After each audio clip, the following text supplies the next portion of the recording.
Welcome to Old New Borrowed Blue, the Blue Room podcast that looks at the things we love about this thing of ours called Everton.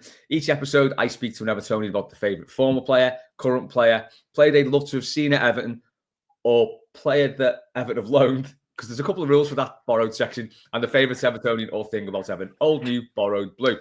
I'm made up to be joined this week by Lewis Guy, keen cyclist, keen Evertonian, and with a keen eye for match day photography. Lewis, how's it going? I'm good. Glad to be on the show. I've listened to quite a lot of them. It's been really good, kind of getting lots of different people's perspectives on Everton. So happy to be on. Finally. Yeah, good stuff. No, appreciate you coming on. So I've been on your website, your photography website, which you say at the start. You kind of play down your photography skills a little bit self-deprecating on your website, I think. But they are that's something I've always done. To be honest, I kind of take it and go, oh yeah, it's all right. And then it's only when people give the feedback, it's like, maybe it's actually not that bad. Yeah, it's actually quite good. Yeah. Yeah, I mean, you've like sort of it's been the last couple of years you've been doing this at the ground. You've sort of captured definitely the feel of match days over the past couple of seasons, but some of the coach stuff you've done as well, the coach greeting stuff. It's just fantastic. What got you into that? Have you always just been into photography and then thought, do you know what? Let's start taking match day stuff? Yeah, pretty much. So I've had a camera since I was probably 14, 15, just started taking it to like house parties when we used to go with groups of mates. Started doing a little bit more, drifted in and out, and then probably about 8 years ago, started kind of got an actual proper camera, started taking more photos, and it was just one day. I think it was when it was coming up to the end of the 21-22 season, and we were having the three coach welcomes, the final 3 home games. It was like, I'd love to try and get some pictures of this. Yeah. I had no idea what the rules were around taking photos or being. I just thought, take my camera, see what happens. And since then, I've taken the camera every game, just trying to capture what I feel is like a Goodison match day. I mean, I love the coach welcome stuff, the pyro shots. They're fantastic. It doesn't matter who's taking the photo; they just come out fantastic. The colours and the smoke, I love it. Yeah, it is. It looks great, and I think you find like Goodison and the surrounding area, it's so photogenic, isn't it? You can take some incredible pictures of stuff that people just walk past, don't even pay a second glance to. But then when you capture it in a photograph, you can just get the angle and the sunlight's right, and it just looks like, I don't know, a piece of art. Thank you. It's just, I'll have a wander sometimes and I'll just stop and stand still. And it's, what can I see from where I'm stood? Don't move. What can I see? And it's people going past. It's people having a chippy, mates having a pint. There's so many weird little things around Goodison. Little signs, little stickers, just funny little oddities that it's only when you stop and take a second you actually notice. And this is the thing, isn't it? When you go in the match, people very rarely stop and take a second, because your one thought is, you've been the pub, you've been the chippy, it's 10-3, you think, I've just got to get the ground. And you don't look around, you don't stop to take it in, do you? But I think with what we've got 7 games left now, I think. 6 or 7, I'm sure I saw someone say 6. So it's probably a good time for all of us now, when we're going the ground, just stop, take a look, maybe walk around it, because like we walk up from County Road and we just go straight in the park end that we're in, and that's it. And we're missing out 3 sides of the ground, because like when you get down to the Bullens Road side, it feels so different to the park end. You could be at a different stadium, couldn't you? It's like the 4 sides of the ground are all completely different to each other. Well, until I kind of started doing it more with the camera, we very similar kind of walk up. We go in the main stand, and that was that. And then it's like, well, I'm going to go for a wander. And you go down the Gladys Street and you see what goes on down there, and there's a different atmosphere there to there is on the Bullens. Yeah. The bottom end by the away fans coming in. I think anyone who, as daft as it sounds, hasn't had a walk around the ground, you need to to see the different sides of it, because it's completely different every side. It is always the Bullens Road that gets me. It feels a lot calmer down that sort of, once you get through the hustle and bustle of the street end, you get into Bullens, it kind of calms down a little bit. It's that's strange. Yeah, it's very chill, but there's nothing really that side, is there? There's no vendors, there's no chippies, there's no, it is quite a quiet road anyway. Yeah, that's true. And I think it matches kind of the energy of people going in. Yeah, I think so. You're right, yeah. So your photographs, you can buy them from your website? What was that, sorry? Your photographs, you can buy them from your website?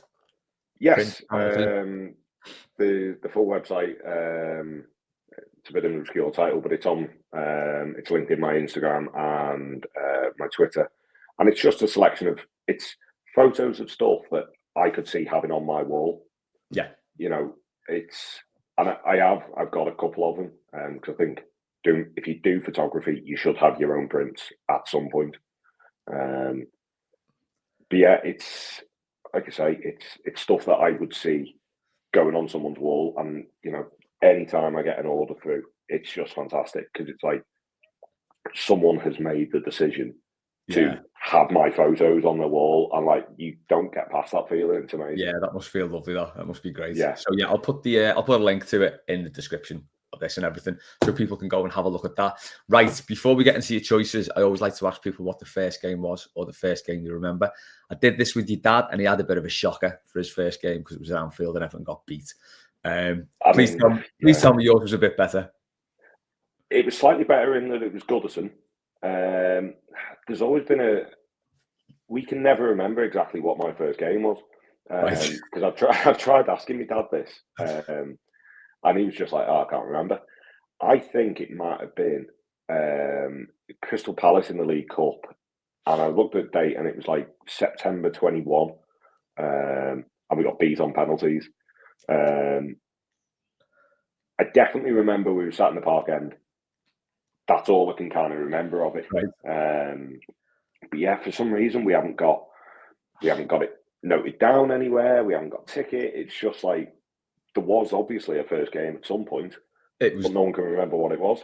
All right, mad. Yeah, I kind of get mixed up with Joe. So my youngest lad, his first game was either Fulham or Stoke. I think we won both games 4-1. Pretty sure it was Stoke. And if he listens to this, he'll absolutely kill me for not properly remembering. But anyway, maybe we'll cut that bit out, actually. My first game was a defeat. Anyway. What's that, sorry? Better than my dad's anyway. At least my first game was Goodison. Yeah, that's true. Yeah, your dad sounded a shocker. With a load of red mates as well. Bloody hell. I know. Yeah, not good. Right, let's get into these choices then. So, first category, old, is favourite former player. Give me two, that's fine. And yeah, I can see why you've given me these two as well. So do you want to kick off with one first? So kind of gave two, because one was just like a hero, Duncan Ferguson, and it was just everything about him. It was probably still quite young in his first stint, but I remember vividly we were in Joan Pops from grandparents' house, and we heard the news on the radio in the summer that I can't even remember when it was. We heard the news on the radio that he'd gone, and I was in tears. Don't know why. I was just absolutely cut to bits that like my favourite player had left. I was still quite young. I didn't realise like that could happen, kind of thing. And it's just like, he's no more. But what a fantastic player he was. I love, and you see it in some of the other choices later on, a big physical player that, isn't afraid to kind of get stuck in. I like the kind of traditional, works hard, is a bit hard themselves. And I don't think anyone epitomises that more than Ferguson. No, he's the perfect sort of centre forward. He was always like had niggling injuries that will keep him out for like little spells. That was probably the only downside, really, apart from his disciplinary issues as well. There, quite but even then, to a kid, they were just heroic. It was part of it, yeah. I mean, I was like, what? I was 21 when he left, and it was gutting. It was devastating. Because he came at a time when we were at one of our many low ebbs, and we needed a big striker. We didn't have one. We couldn't get one. And then he came in from Rangers, and it was like, yeah, he looks he looked up. I remember seeing clips of him playing for Dundee United and playing for Rangers, and he did look amazing. And it was kind of like, how the hell have we got this player? And it was bad personal circumstances for him from what happened in Scotland, but we benefited from it. And I think the thing that strikes me is like when you see former players talking about him now, and you realise just how hard he was, because I think he was scared of him. There's no one that kind of thinks they'd have a go with him. I mean, everyone's seen the picture of Jimmy Bullard, cacking his pants looking at him. Yeah. But they all say as well, yes, he was a hard fella, but everyone speaks very highly of him. There's no one really that's got a bad word to say about it. Now, whether that's because he'll fill them in if they do, but, he seems like a decent fella. Yeah. And everything you've seen since, and how well he speaks about the club and how well he conducted himself, when he's obviously stepped in at the club for temporary role, he seems like a top bloke. And what he did at Inverness as well, when they were in financial difficulty, he took a bit of the burden on himself there. And I think just before we move on to the next one, what surprised me was he actually played more games in his second spell.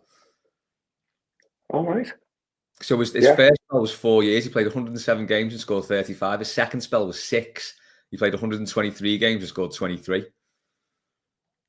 Which really surprised me. That second spell was 6 years, did it? No, but like you say, niggling injuries keeping him out. It's a longer period, but you think you maybe saw him a little bit less. Yeah, that's what it must have been. But yeah, he was definitely a hero to think pretty much every 90s Evertonian. Moving on to another one, who other end of the scale, I think, in terms of the pitch and of course the temperament. But again, a hero to anyone who's watched Everton during this period, I think.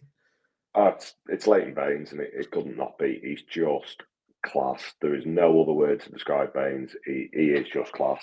The stuff he used to do on the pitch, and I think one of the things that always struck me is he could have easily gone to any club in the world. Yeah.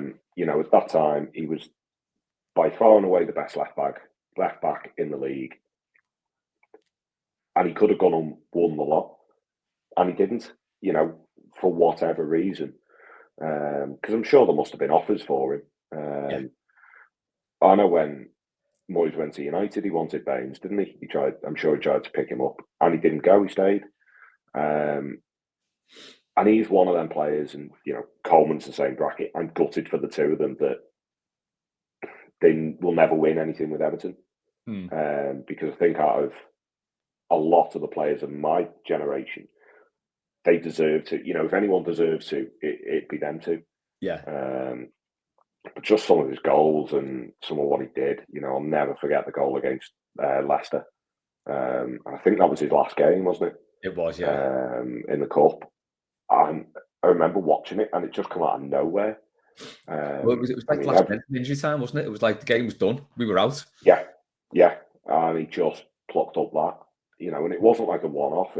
He'd scored goals from there before, and everyone knew what he was like with free kicks and penalties. He was just a class fellow, and everything you see outside of the pitch with him, that photo of him on Goodison Road buying ice creams, and he shared lifts down to the match with fellas before, and I know he's massively into photography, and I've seen that stuff, but he just seems like a cool fella, nothing had ever phased him, just class.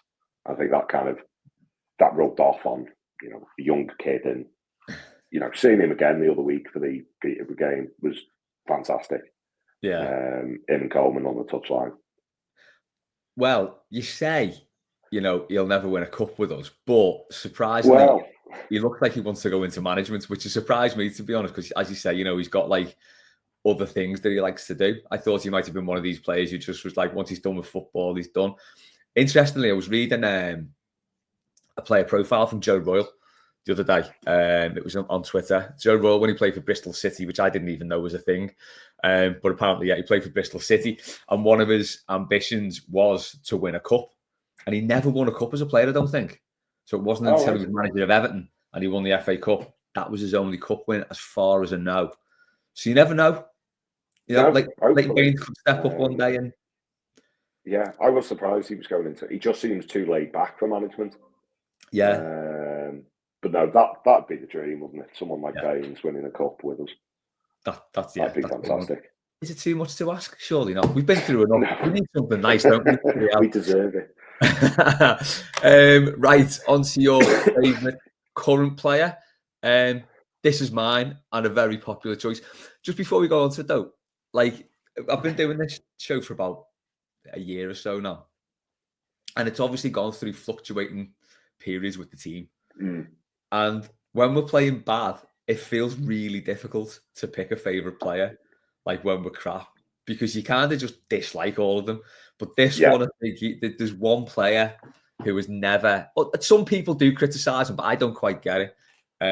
But I think there's one for me who's probably immune from any criticism over the last few years, definitely. Yeah, that is entirely why I picked him, and it's Jordan Pickford. I think, like you say, we go through these peaks and troughs of playing well, playing crap, mainly playing crap. And I think he is the only one over the last, 4 or 5 years that can hold his head high. He has his weird little moments, and I don't think he should be immune to criticism. If he gets something wrong, but some of the criticism he gets in national press is just weird. I will never get it. He is by far and away the best English keeper, so I don't know why that's still a debate. Yeah. And I think every single Evertonian would agree, without him, we'd have been sunk years ago. Yeah. I think, despite different managers, the core of the squad is similar, and they've all been, prone to a bit of shithousery at times and not playing very well. He has always kind of been of a standard. Yeah. He gets a bit mouthy and a bit gobby at players sometimes, and maybe it's not always called for. But without him, we'd have been done. I'm convinced of it, and I think that's why he is like top of the list for me. Well, that's it, and I think he's probably the only properly world-class player we've got, and the only world-class player we've had probably since Ancelotti was there. And we had a couple of superstars in that team, but he's an elite footballer, and I think that's the difference with him, isn't it? He keeps himself at the top of his game. As you say, he's far and away England's best keeper. I think he's England's best keeper of my lifetime. I mean, people throw like Peter Shilton and David Seaman at you, but Jordan Pickford's done more than them, I think, for England. He should have single-handedly won them tournaments, to be honest, but penalties, the other end have conspired against them. And like you say, for us, there is still this mad misconception. I mean, I speak to people in work. I work down in London. I speak to people and they're like, oh yeah, he's good for England. People are still saying that. He's good for England, but he's terrible for Everton. It's like, he's been our player of the year for about the past 3 seasons. He's incredible. Yeah. Who are you speaking to get that opinion? Because it's not Evertonians. Yeah, it's mad. And I think the thing now is as well. I mean, he did it in the derby when Liverpool went 2-1 up. He pulls off that save from Mo Salah. Now that goes in. How many times have you seen Salah score that exact goal where he just cuts in and bends one in? Yeah, and that was a really good save, but it just feels routine for him, doesn't it? Because he does things like this every week. Yeah, and you almost forget how special some of the saves are because he pulls them off every week. He's almost a victim of his own success with that. Maybe he doesn't get the plaudits he deserves because he does it consistently every single week. Yeah, I saw it. There's only so many times. Sorry, go on. No, go ahead. I was just going to say, there's only so many times you can save a team. Yeah, he can't keep doing it, but he deserves all the praise he gets. Yeah, have you got a favourite save you can think of? I've definitely got one in mind. Not off the top of my head, because I tend to try and forget it very quickly and just abuse the players from getting to that point. But not off the top of my head. I saw a clips reel the other day. I think my favourite one's Chelsea, the double save at Chelsea at home, where he tips it and then he gets the follow up as well. That was incredible. And I think, that was like key in keeping us up that save that season. But then there was the one which was also key, which I'd forgotten about at Sheffield United right at the end of the game, where it was away, they would have beat us 3-2. Like the last second, he just kept it out like 3 times. And it's just like, if you look at his reel of saves, it just blow your mind. I'm sure he made one in the last couple of minutes of the Bournemouth game 2 seasons ago, where we beat them 1-0. And winning that game meant nothing for them. For us, obviously, it meant survival. Yeah. And in the last 10 minutes, they decided to turn into prime Barcelona. It was horrible, wasn't it? Just hammer us. And I'm sure he made a couple in that was like, that literally would have been us done. Yeah. Because we needed to win. He's pulled off too many to count. He's just brilliant. Just thinking about that injury time board going up against Bournemouth, it's just knocked me sick all over again. Not at the time. Yeah, it's not good. That was a horrible game. Oh, grim. Right, we'll move on to your favourite borrowed player. So I keep changing the rules on this, but I'm just going to leave it up to whatever people want to do. So originally it was your favourite loan player, but then I realised the pool was quite shallow. And the same players were coming up, so I changed it then to the favourite player you would have liked to have seen at Everton, thinking it'll be a player who's not played for us. And then I spoke to Gaz last week on this show, and he picked a player who he would have loved to have seen for Everton, who actually played for Everton. So he picked Alan Ball. So there's 3 options here, really. You've gone for the loan option, which is fine, because I think definitively this is the best loan signing we've ever had. Yeah, and it's quite hard to look past Lukaku as a loan signing. It was just a breath of fresh air, someone who could score. And I know he obviously then signed permanently after his loan, but I still don't think we've ever replaced him. Well, we haven't, full stop. We have never replaced his goals, and I don't think we've had a player like him since. And you can see exactly why we snapped him up the second we could, on a permanent move. But I think he scored 15 or 16 goals on his in his loan spell. 15 in 31 games, which is pretty good, really, isn't it? Yeah, considering he was supposed to be a young, developing player at the time. Yeah. I'd kill for anyone to score 15 goals a season for us at the minute. It was one of those, wasn't it? When we signed him, it was like kind of, how on earth have we got him? Now, obviously, he was at West Brom the season before. He scored 17 in 35 for West Brom, which, again, is incredible. And it was kind of like he was thinking, how on earth have we got this player? But then I remember the deadline day when we were due to sign him. And Sky Sports News were up to the old mischief making, saying he's on the M6, he's going back down to West Brom and stuff like that. It was horrible, wasn't it?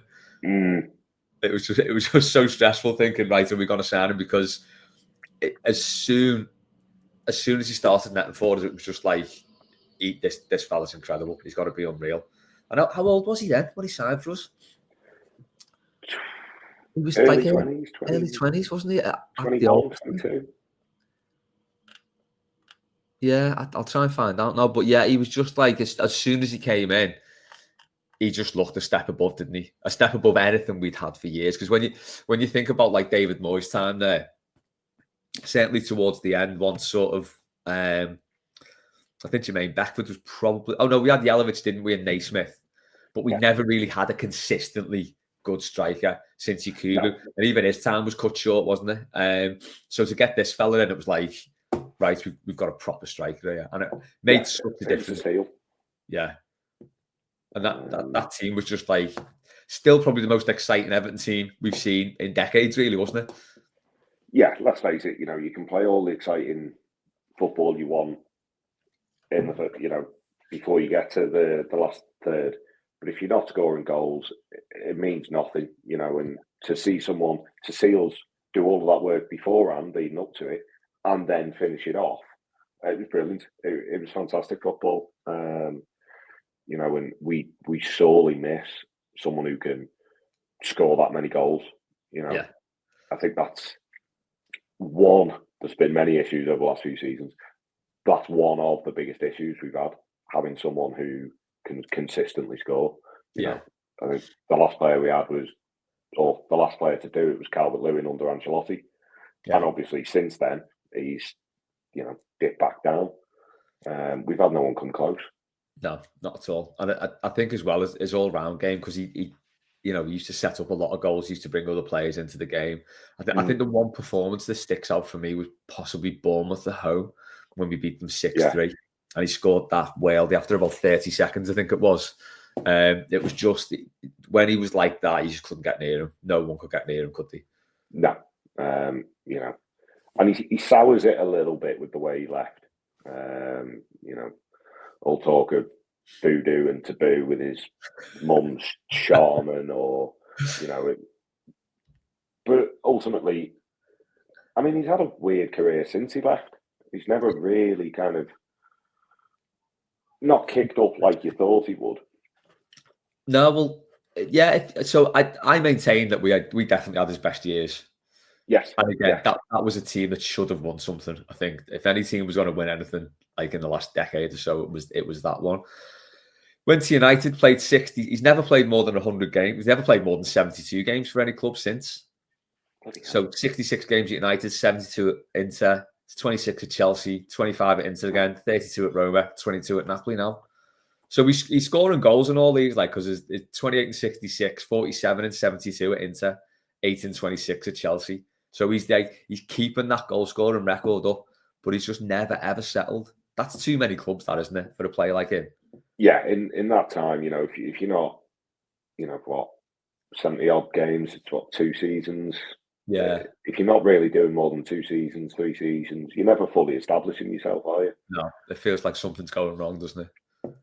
Yeah, and you think, if there's that many clubs you've been through, the issue probably doesn't lie with the clubs. Yeah. If you're changing that often, it's probably in. Yeah, definitely. But yeah, do you know what? We were lucky to see him in those years, I think, because he was absolutely incredible. Yes. Yeah, we'll move on to the final category then, which is the blue category, which is basically your favourite thing about Everton, your favourite Evertonians, and your choices. You got a couple again. Yeah, because I know I've listened to a couple of previous episodes, and a lot of people talk about their favourite blue. So I was kind of going on that line, and it's dead hard kind of pinning one particular person or group. So kind of special mentions to a few. I couldn't not say my dad and my granddad. It is their fault I'm an Evertonian, because it's not been an enjoyable, mostly 30 years. I am just old enough to, we won a cup in my lifetime, just. But yeah, there's so many match day memories with my dad and my granddad. We'd go every week. We always had the same routine. Park in the same car park. We did the same walk up. We got the same drinks. And it's stuff like that I'll miss when we move to Bramley Moor. Over time, you'll get new routines and stuff like that. But it's my granddad passed away 2019, so it's those memories are very much kind of with Goodison, if you like. Yeah. So yeah, that's going to be the sad part, kind of leaving them behind. And then, aside from my dad and my granddad, I think people like, and I know my dad mentioned him, but I've got a lot of respect for him as well. Dave Kelly and everyone else. I know he's the figurehead, but the work they do with the food banks is incredible. Me and my dad have donated to them every week for about 6 or 7 years.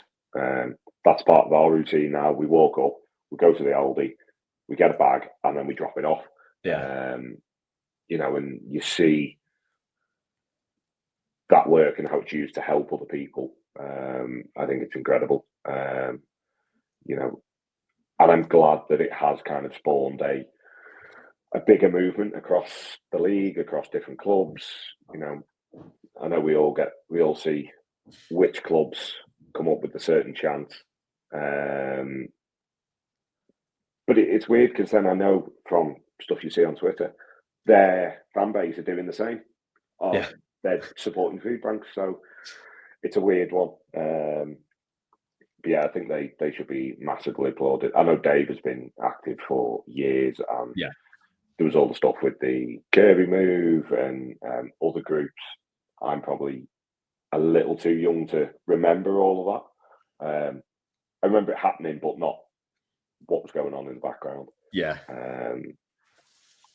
So I think they should be massively proud of the work they do, and I think people should be aware of what they do.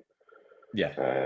The only other small mention I'd add is people like the Heritage Society and anyone who is trying to keep the memory of Goodison alive. Excuse me. Whether that be other photographers or historians or anyone who is trying to kind of preserve Everton as we know it. I think they should be massively respected and applauded for what they do. Because ultimately it's our history, and once we leave, that's it. There's no more. There's only future, not history. If that makes sense, Yeah. I don't know what's going to happen to Goodison. Well, I haven't seen much about the Legacy project lately, but I was at the new ground for the first test event, and on the advertising hoardings there, it kept having an Everton and the community banner coming on, and it said forever in L4 or something. So it looks like Everton and the community staying there. So I'm hoping that means that the Legacy project is going ahead, and it's not just going to get bulldozed into new houses or something. It's going to be that big project that they set out years ago. Yeah. Because I mean, have you seen? I don't know if you've seen what's happened to West Ham's ground. They've just built luxury flats on it. They cost between like 350 and 500 grand. Now, yes, I saw it. I saw a picture of it the other day, actually. Yeah, it's just grim, and like that was a part of London that was a massive community asset. That ground, in a pretty, what was at the time, run down part of London, or has been at times in the East End. But for that to just be luxury flats now and just be completely gentrified, I think it'd just be grim if they did something like that with Goodison, wouldn't it? I think it'd be criminal. I think it'd be absolutely awful if they did something like that. I was seeing the plans for the original Legacy project and thinking, they've done probably as much as they can to preserve what they can. It's not feasible to leave an entire stadium there. No, you can't do anything with it, but keeping elements of it, kind of turning it back to the community. Everton and the community have got a fantastic base there. They've got the free school, they've got the library, they've got other little buildings. I did the sleep out. When was it? Last year, end of last year, with my dad, and they had a big talk of Everton in the community about what they do and what they have, and I'm glad they're staying. I'm glad they're not kind of uprooting what they've built in that area, because I think the area needs it. Yeah, it does. The area needs a lasting part of Everton. Yeah, 100%. It's easy to overlook just how much a part of our identity and history Goodison Park is, and I think that's going to be the real killer when we leave, isn't it? On that final game against Southampton, I think that's when it's going to hit absolutely everyone, and it's it's exciting to drag people out. What was that? Sorry, I was just going to say you're going to have to drag people out. There's no way people will be leaving there of their own accord. Yeah. That last game is going to be a killer, like you say. It is, and it's going to be one of them where a lot of memories are made, and as you said, like choosing your dad and your granddad as well for like your favourite toffees. A lot's made by our neighbours about there's no point if you're not winning anything, but it's for 99% of football fans, it's not about that, is it? It is about the memories you make. It's about those moments and the memories you've got. Like even just down to the mundane routine of going to the game, you look back fondly on that now, because that's what you did with your dad and your granddad. I'm the same with my dad and the kids. It's like that's what it's about, isn't it? Yeah, exactly. I know they were all up in arms the other day about the celebration at the end of the derby, and it's like, if you've got a question why a team would celebrate that, you don't get it. Yes, I wish we won more. Yes, I wish we were more successful with cups. But ultimately, you've still got to enjoy the little things, last minute of extra time, equaliser against them lot, to draw the game in the final derby, to tie up the record, Yeah. How can you not see that is worthy of celebrating? Yeah. So 100%. Yeah, they're a mad bunch then. Definitely. Yeah. Yeah, they are a crazy bunch. Right. Cheers for that, Lewis. Really appreciate it. No, thank you for having me on. Just before we go, you're doing more photos then as the season kicks on? Yeah, so my plan is to kind of just carry on what I'm doing till the end of the season. Who knows what will happen next season? I'd like to still keep doing it, but we'll see. The new ground, stuff to scope out first. But yeah, definitely. The last 6 games are going to be massive. Yeah, and I want to do my best to capture that as I can. Good stuff. We'll look forward to seeing that then. As I said, I'll put the link in the description. So if anyone wants to check out Lewis's photography, go and do that. I would recommend it. That's been the latest Old New Borrow Blue. Thanks to Lewis. Thanks to everyone who watched and listened. We'll catch you next time.